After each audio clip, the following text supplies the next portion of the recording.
एक गांव था, रामपुर। गांव के किनारे पर एक गरीब किसान रहता था, हरिया। उसके पास बस एक छोटी झोपड़ी थी, 2 बैल और थोड़ा सा जमीन का टुकड़ा। रोज सुबह से शाम तक हरिया खेतों में मेहनत करता, बीज डालता, हल चलाता, पानी देता, लेकिन फसल कभी अच्छी नहीं होती। बारिश कभी ज्यादा होती, कभी बिल्कुल नहीं। एक दिन गांव के किनारे हरिया की झोपड़ी में हरिया अपने पुराने चारपाई पर उदास बैठा था। सीता, दिन रात मेहनत करता हूँ लेकिन खेत में फसल उगती ही नहीं।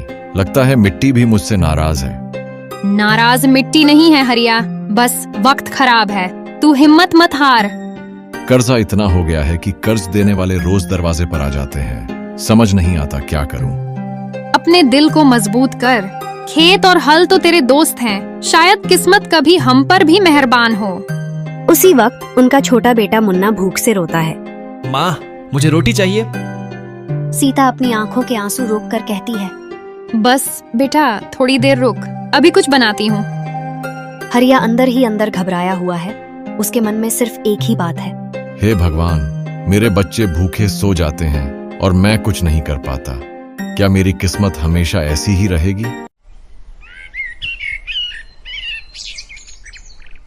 सुबह का समय है।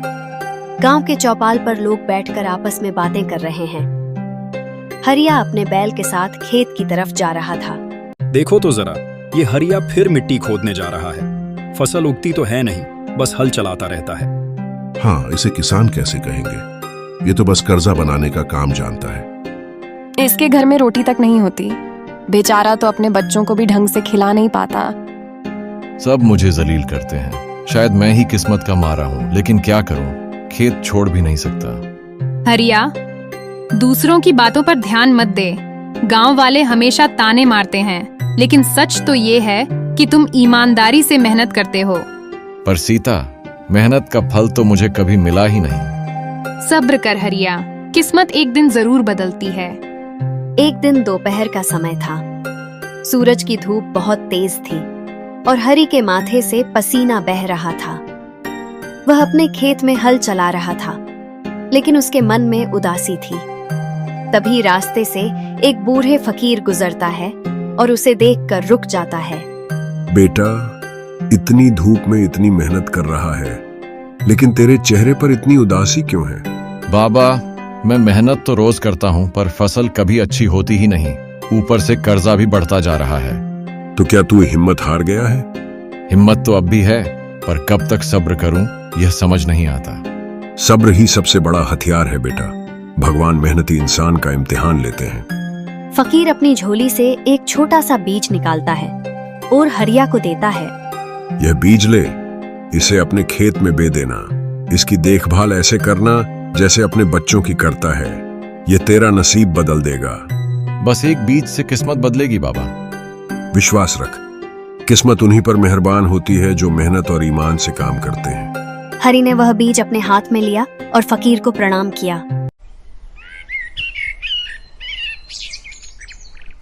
अगली सुबह हरि फकीर से मिला हुआ बीज लेकर अपने खेत में खड़ा था। उसकी पत्नी सीता भी उसके साथ थी। हरि के मन में संशय था कि क्या सचमुच यह एक साधारण सा बीज उनकी किस्मत बदल पाएगा। यह कौन सा बीज है हरि? देखने में तो यह किसी आम बीज जैसा ही लगता है। हाँ, पर बाबा ने कहा था कि यह हमारी किस्मत बदल देगा। पता नहीं सच होगा या नहीं। तू हमेशा ही शक करता है। बोकर तो देख, हो सकता है यही बीज हमारे घर की रोटी का सहारा बन जाए। हरि मिट्टी खोदकर वह बीज बो देता है। हे भगवान, अगर यह बीज उग गया तो मेरी उम्मीद फिर से जिंदा हो जाएगी। दिन बीतते जाते हैं और रातें भी। हरि रोज उस जगह पर पानी देता और मिट्टी को संभालता। उसका बेटा मुन्ना भी एक छोटी लौटी लेकर पौधे पर पानी छिड़कने लगता है। बाबा देखो, जमीन से एक छोटा पौधा निकल आया। अरे वाह, इतनी जल्दी? यह तो किसी अलग तरह का पौधा लग रहा है। मैंने कहा था ना, विश्वास रखो। शायद यही वह बीज है जो हमारी किस्मत बदल देगा। पहली बार सबके चेहरों पर उम्मीद की एक नई चमक दिखाई देती है। 2 महीने बाद हरि के खेत में वह छोटा सा पौधा एक बड़े और हरी भरी फसल में बदल चुका था। उसके पत्ते मोटे थे और अनाज सोने की तरह चमक रहा था। हरी अपनी फसल को देखकर बहुत खुश था। सीता, देखो इस पौधे ने तो खेत की तस्वीर ही बदल दी। लगता है अब हमारी भूख मिट जाएगी। भगवान का शुक्र है मुन्ना भी अब भूखा नहीं सोएगा। तभी कुछ गांव वाले खेत के पास आकर रुक जाते हैं। अरे यह क्या? हरी के खेत में तो सबसे अलग फसल उगी है। बिल्कुल सही। हम सबके खेतों में तो सूखा पड़ा है और इसके खेत में सोना बरस रहा है। कल तक जिसको हम जलील करते थे उसी की फसल सबसे अच्छी निकल रही है। ये तो कमाल हो गया। हरी चुपचाप उनकी बातें सुनता है। उसकी आंखों में आंसू आ जाते हैं, लेकिन इस बार दुख के नहीं बल्कि खुशी के। हरी अपने मन ही मन, फकीर बाबा सही कहते थे, सब्र का फल मीठा होता है। अगली सुबह हरी अपनी बैलगाड़ी में अनाज भर रहा था। उसकी पत्नी सीता और बेटा मुन्ना उसके पास खड़े थे। हरी अपनी फसल को देखकर बहुत खुश था और जल्द से जल्द इसे बाजार ले जाना चाहता था। ध्यान से जाना हरी, ये फसल हमारे लिए बहुत कीमती है। बाबा, मुझे भी बाजार ले चलो ना। नहीं बेटा, तू घर पर रहकर माँ की मदद कर, मैं जल्दी लौट आऊंगा। हरी बैलगाड़ी लेकर बाजार पहुंचता है। वहां व्यापारी उसकी फसल को देखकर हैरान हो जाते हैं। अरे, ऐसा अनाज तो मैंने अपनी जिंदगी में कभी नहीं देखा। कितना ताजा और सोने जैसा चमक रहा है। इसके लिए मैं ऊंचा दाम देने को तैयार हूँ। नहीं, मैं और ज्यादा दाम दूंगा। ये फसल मुझे ही चाहिए। व्यापारी आपस में दाम बढ़ाते जाते हैं। आखिर में फसल सबसे ज्यादा दाम पर बिकती है। हरी के हाथ में पहली बार इतनी अच्छी रकम आती है। हे भगवान, आज मेरी मेहनत रंग लाई। अब मैं कर्जा भी चुका दूंगा और अपने घर में सुख भी लाऊंगा। अगले दिन हरी अपने घर के बाहर पैसों से भरी बोरी लेकर बैठा था। एक एक करके वे लोग आ रहे थे जिनसे उसने कर्जा लिया था। लोग ताने मार रहे थे, लेकिन हरी शांत था। हरी अब क्या खुद पैसे देने आया है या फिर नए बहाने बनाएगा? बाबूजी, आज मैं सबका हिसाब चुकाने आया हूँ। ये लो आपका पैसा। उसके हाथ में रुपए देखकर सब हैरान हो जाते हैं। अरे, इतना पैसा कहाँ से आ गया? कल तक तो तेरे घर में रोटी तक नहीं थी। यह सब मेरी खेत की फसल का फल है, भगवान की कृपा और मेहनत की वजह से। गांव के मुखिया भी वहां आ जाता है। हरी, तूने सबका कर्जा चुका दिया। ये तेरी ईमानदारी और मेहनत का सबूत है। आज से गांव में कोई तुझे जलील नहीं करेगा। मैंने कहा था ना, किस्मत एक दिन जरूर बदलेगी। हाँ सीता, किस्मत उन्हीं का साथ देती है जो कभी मेहनत करना नहीं छोड़ते। शाम का समय था। हरी अपने घर के आंगन में अनाज और कुछ पैसों से भरी बोरी लेकर बैठा था। गांव के 2-3 गरीब लोग शर्माते हुए उसके पास आते हैं। हरी भाई, हमारे घर में 2 दिन से चूल्हा नहीं चला। अगर थोड़ा अनाज मिल जाए तो। ये लो भाई, जितना चाहिए ले जाओ। मुझे पता है भूख का दर्द क्या होता है। एक गरीब औरत अपने बच्चे के साथ आती है। मेरे बेटे की तबीयत बहुत खराब है। दवाई खरीदने के लिए पैसा नहीं है। भैया की फिक्र मत करो, दवाई खरीदना और उसे ठीक करना। गांव वाले यह सब देखकर आपस में खुसुर-फुसुर करते हैं। कल तक जिसे हम जलील करते थे, आज वही सबका सहारा बन रहा है। यही असली किसान है, जो सिर्फ अपने लिए नहीं सबके लिए फसल उगाता है। सीता खुश होकर हरी को देखती है। आज तुम सिर्फ मेरे पति नहीं, पूरे गांव के रक्षक बन गए हो। यही तो सच्ची किस्मत है सीता, अपने सुख को सबके साथ बांटना।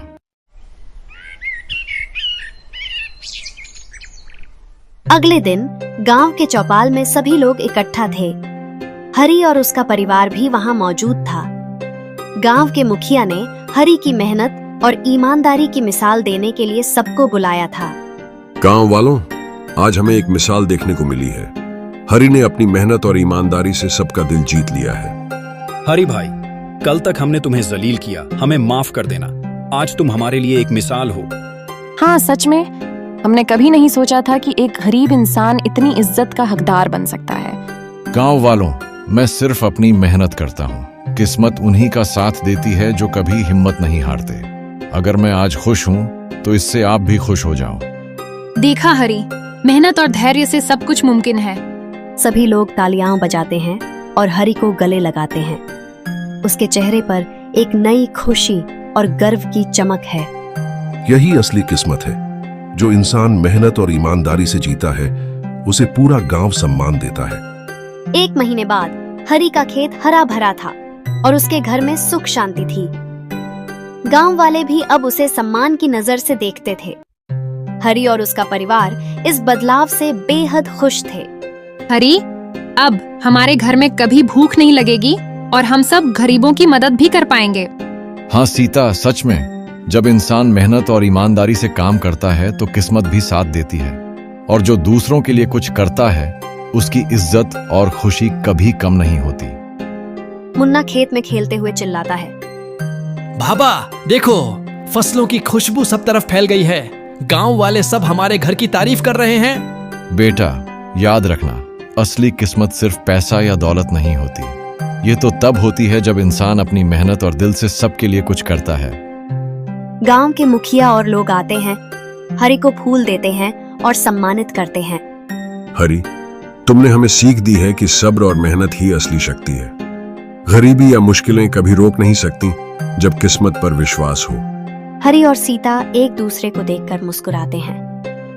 हरि का दिल अब पूरी तरह से सुख और शांति से भरा है। गांव में एक नई उम्मीद जग गई है।